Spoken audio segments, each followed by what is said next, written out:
چادریں چڑھاتے ہیں آپ مزارات پر، آپ کیوں نہیں پوچھتے کہ چادر کیوں چڑھاتے ہیں؟ کیا بیسک کانسیپٹ ہے اس کے پیچھے؟ اس میں بزرگ کا کیا فائدہ ہے، آپ کا کیا فائدہ ہے؟ کہاں قرآن و حدیث میں لکھا ہے کہ مزار کے اوپر چادر چڑھاؤ؟ ہم نے اس کو ایک ایسی رسم بنا لیا ہے کہ عرس چادر چڑھانے کے بغیر پورا ہی نہیں ہوگا۔ ہر شخص چادروں کی منت مان رہا ہے کہ جی میرا کام ہو گیا تو میں فلاں مزار پہ چادر چڑھاؤں گا۔ بھئی کیوں مان رہے ہو منت؟ ذرا بتاؤ تو صحیح نا، اپنے آپ سے کویسچن کرو، کیوں چڑھا رہے ہو آپ چادر منت کی؟ اس میں کس نے منت مانی تھی؟ نبی نے مانی تھی؟ صحابہ نے تصور دیا مزار پہ چادر چڑھانے کا؟ کہاں سے آیا یہ؟ کچھ نہیں پتا، بس لوگ کر رہے ہیں تو ہم بھی کر رہے ہیں۔ اس سے ہماری نوجوان نسلوں کو، ان بچوں کو کچھ پتہ نہیں ہے جی چادر چڑھانے میں کوئی عبادت ہوگی، کوئی عبادت نہیں ہے، مستحب تک نہیں ہے۔ اب اس دور میں تو مستحب بھی نہیں رہا۔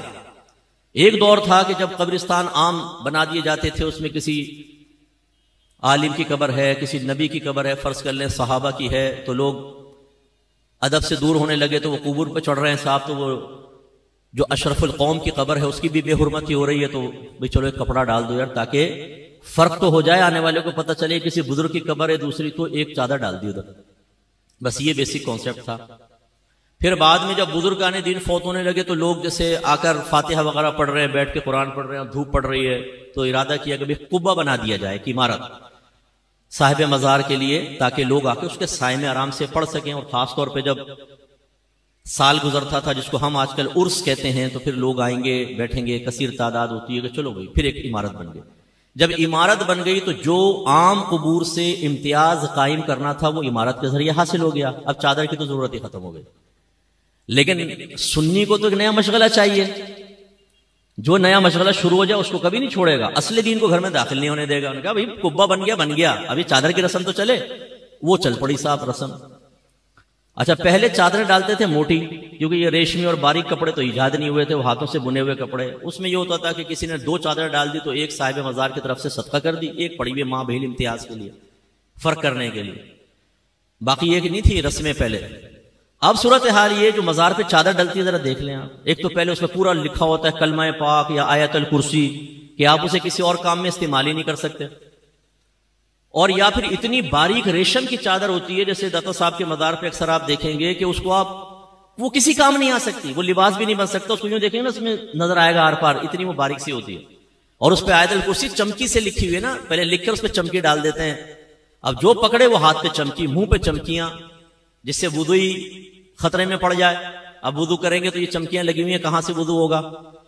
اور پھر آپ کبھی دیکھیں اس کٹہرے کے اندر جو آدمی کھڑا ہوا ہے، یہ جب آپ ریشمی چادر ڈالتے ہیں وہ ایک دوسرے پہ پھسلتی ہے گر کے نا، ٹک تو سکتی نہیں ہے، وہ اس کے پیروں میں، وہ آیت الکرسی کے اوپر چڑھ رہا ہوتا ہے، قرآن کے اوپر چڑھ رہا ہوتا ہے، میں نے اپنی آنکھوں سے دیکھا یہ منظر۔ اور پھر کیا ہوتا ہے کہ آپ نے وہ ڈالی، وہ جمع کرتے جاتے ہیں، پھر یوں دکان پہ پہنچتی ہے نا، کم قیمت پہ دکان والا دوبارہ خریدتا ہے، استری شستری مارتا ہے، پھر دوبارہ ماشاءاللہ ہے نا، ہم لوگ آپ کا کاروبار چلانے کے لیے چادروں کی منت مان رہے ہیں کہ جی میرا کام ہو گیا میں چادر چڑھاؤں گا۔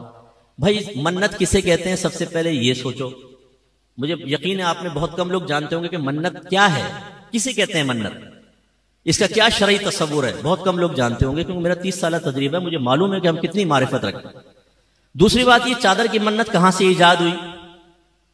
اب ہم کہیں گے ہمیں نا مفتی صاحب ہم نے ایجاد کی ہے۔ اب یہ جو باتیں ہم کرتے ہیں یہ ہے اصلی دین جو میں آپ کو سمجھا رہا ہوں۔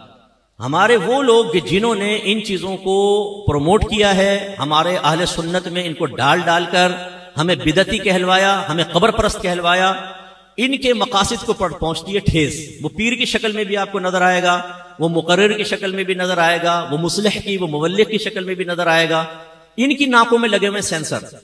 یہ مفتی صاحب پتہ نہیں کیسی باتیں کرتے ہیں، شاید پٹڑی سے اتر گئے۔ تو میں بولتا ہوں تمہاری چڑھی ہوئی ٹرین ادھر آؤ تو میں دیکھتا ہوں کہ تم پٹڑی پہ چڑھے ہوئے ہو میں پٹڑی پہ چڑھا ہوا ہوں۔ آئیں قرآن و حدیث کے اوپر پیش کرتے ہیں نا چیز کو، نہ آپ کی نہ میری۔ میرے آقا یہ نعمت امام اہل سنت مجدد دین و ملت پروان شمع رسالت عظیم البرکت عظیم المرتبت شاہ احمد رضا خان رحمت الرحمان فرماتے ہیں کہ اگر بزرگوں کی طرف منسوب کوئی چیز ہمارے سامنے پیش کی جائے گی ہم اسے سب سے پہلے قرآن و حدیث پر پیش کریں گے، اگر اس کے مطابق ہوگی تو قبول کریں گے، اگر اس کے خلاف ہوگی تو ہم یہ کہیں گے کہ یہ ہمارے بزرگوں نے نہیں کیا بلکہ نفس پرستوں نے یہ کام کر کے ہمارے بزرگوں کی طرف منسوب کر دیا۔ یہ میں تو نہیں کہہ رہا ہوں، پڑھیں ذرا فتاوی رضویہ۔ اچھا یہ بھی ایک میرا درد ہے بہت بڑا، جی کنزُ ایمان پڑھیں، بہترین ترجمہ قرآن ہے، بہترین ترجمہ قرآن. اس سے کان میں پوچھو تو نے پڑھا کبھی کنزُ ایمان پورا؟ نہیں، آج تک نہیں پڑھا ہوگا، آج تک نہیں پڑھا ہوگا. خود کنزُ ایمان پڑھا نہیں ہے جی، پڑھے بہترین ترجمہ قرآن. واقعی وہ بہترین ہے، لیکن پڑھو تو صحیح بھائی. اعلیٰ حضرت قاطع بدعت تھے، بدعت کا قلع کما کر دیا. کہاں کیا ہے؟ آپ کو کیسے پتا چلا؟ آپ کہیں گے جی فتاوی رضویہ پڑھیں. اچھا تم نے پڑھا ہے؟ آپ میں سے بہت سے ایسے ہوں گے جنہوں نے آج تک فتاوی رضویہ کو ہاتھ میں لے کر نہیں دیکھا ہوگا، شکل ہی نہیں دیکھی ہوگی فتاوی رضویہ کی کہ کچھ ہے یہ بھی. یعنی ہم لوگ بالکل بس وہ رسم کے پیچھے لگے ہوئے ہیں. ہمارے اکابرین نے جو باتیں بیان کی اس کو فراموش کر چکے ہیں.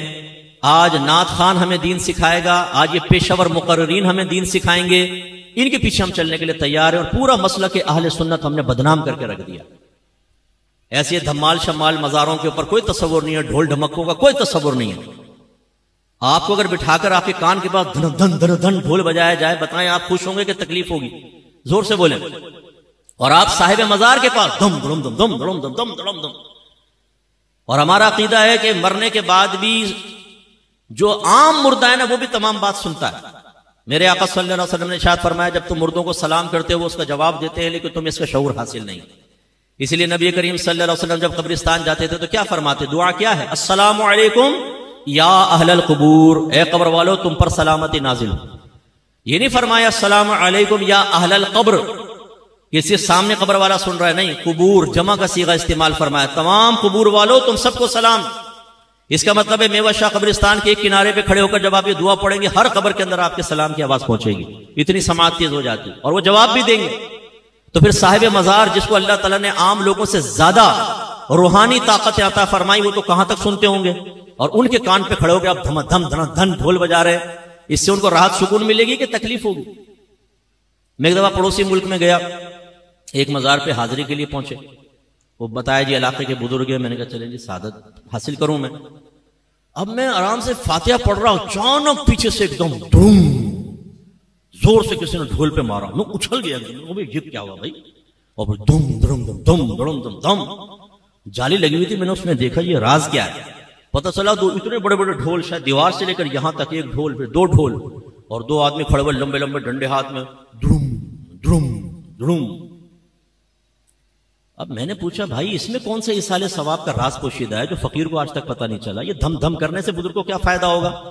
اور زندہ آدمی اچھل گیا تو ہمارے بزرگ کا حال کیا ہوگا؟ یہ تم تکلیفیں پہنچاؤ بزرگوں کو، ایجاد کر لی صاحب ڈھول. یہ کہتے ہیں کہ ہمارے یہاں ایسا ہوتا ہے کہ اگر کوئی باہر جا رہا ہو نا تو اس کو پیچھے سے آواز نہیں دیتے ہیں، بلکہ اگر وہ دے بھی دے تو لوگ بڑے ڈانٹتے ہیں کہ بھئی پیچھے سے آواز مت دیا کرو. یہ کیا حکم رکھتا ہے؟ اسی طرح ہمارے یہاں اگر اچھے کام کے لیے کہیں باہر جائیں تو دہی اور چینی کھا کر جاتے ہیں. اگر کوئی سفر پہ جائیں تو کہتے ہیں کہ چھینکے نہیں، چھینکنی آنی چاہیے. اس طرح بلی راستہ کاٹ جائے تو کہتے ہیں کہ نہ جاؤ، کوئی منحوسیت ہو جائے گی. کیا حکم شرع ہے؟ دیکھیں پیچھے سے آواز دینے کا کوئی مسئلہ نہیں ہے، بالکل عجیب سی بات ہے. یہ کوئی شریعت نے اس کے بارے میں حکم نہیں رکھا. یہ ہمارے گھر کی بنائی ہوئی باتیں ہوتی ہیں جو پہلے کوئی ایک ایجاد کر دیتا ہے، پھر دوسرے اس کو قبول کر لیتے ہیں. اس کا ماخذ کیا ہے، کس نے منع کیا، کچھ پتہ نہیں ہوتا. اور وہ یعنی کس نے کہا، کس نے منع کیا ہے یا نہیں ہے، وہ چلتا رہتا ہے اور یہ ہماری نسلوں کے اندر منتقل ہوتا ہے. لہٰذا اس کا اعتبار کرنے کی کوئی حاجت نہیں ہے. اسی طرح اچھے کام کے لیے جائیں تو دہی اور چینی اس میں چلیں، آپ نے کر لیا کوئی مسئلہ نہیں ہے. کہ خوش شگونی لینا تو اچھا ہوتا ہے، بد شگونی لینا منع ہے. لیکن اس کا بھی کوئی ربط نہیں ملتا کہ چینی اور دہی کھا کر جائیں گے تو کام اچھا ہو جائے گا، یا اچھے کام کے لیے جائیں تو اس کے لیے کریں. بہتر یہ نہیں ہے کہ اچھے کام کے لیے جائیں تازہ وضو کر کے 2 رکعت نماز پڑھیں. وَاسْتَعِينُوا بِالصَّبْرِ وَالصَّلَاةِ. نبی کریم صلی اللہ علیہ وسلم جب سفر پہ جاتے تو نماز پڑھ کر جاتے تھے. تو بہتر ہے کہ یہ یا قرآن پاک کے ایک رکوع کی تلاوت کر کے چلے جائیں. یہ چیزیں کرنے کے لیے ہم تیار نہیں ہیں. چینی اور فوراً دہی کھانے کے چکر میں پڑ گئے تاکہ کھانے پینے کا بس کوئی سلسلہ شروع ہو جائے. ناجائز بھی نہیں کہہ رہا ہوں، لیکن بہرحال اس سے بہتر ہے کہ آپ وہ کریں، ہے جائز. اور اسی طرح یہ کہ بھئی سفر پہ جائیں تو چھینکیں نہیں. حالانکہ چھینک تو اچھی چیز ہے، یہ کوئی بری چیز نہیں ہے، اور اس پر الحمدللہ بھی کہتے ہیں. سننے والا یرحمک اللہ کہتا ہے. یہ بھی بیجا اور فضول قسم کی بات ہے. اور بلی راستہ کاٹے گی، اور خاص طور پہ کالی بلی کا کہتے ہیں، تو منحوسیت ہے، اس کام میں رکاوٹ ہوگی. یہ انگریزوں کا طریقہ ہے، ان لوگوں سے یہ چیزیں ہم تک آئی ہیں. یہ والی چیز اس کا بالکل اعتبار نہ کریں. بلی ایک اچھا جانور ہے. نبی کریم صلی اللہ علیہ وسلم کے گھر میں بھی بلی آتی جاتی تھی. اس میں نحوست اور برائی کا کوئی تصور نہیں ہے.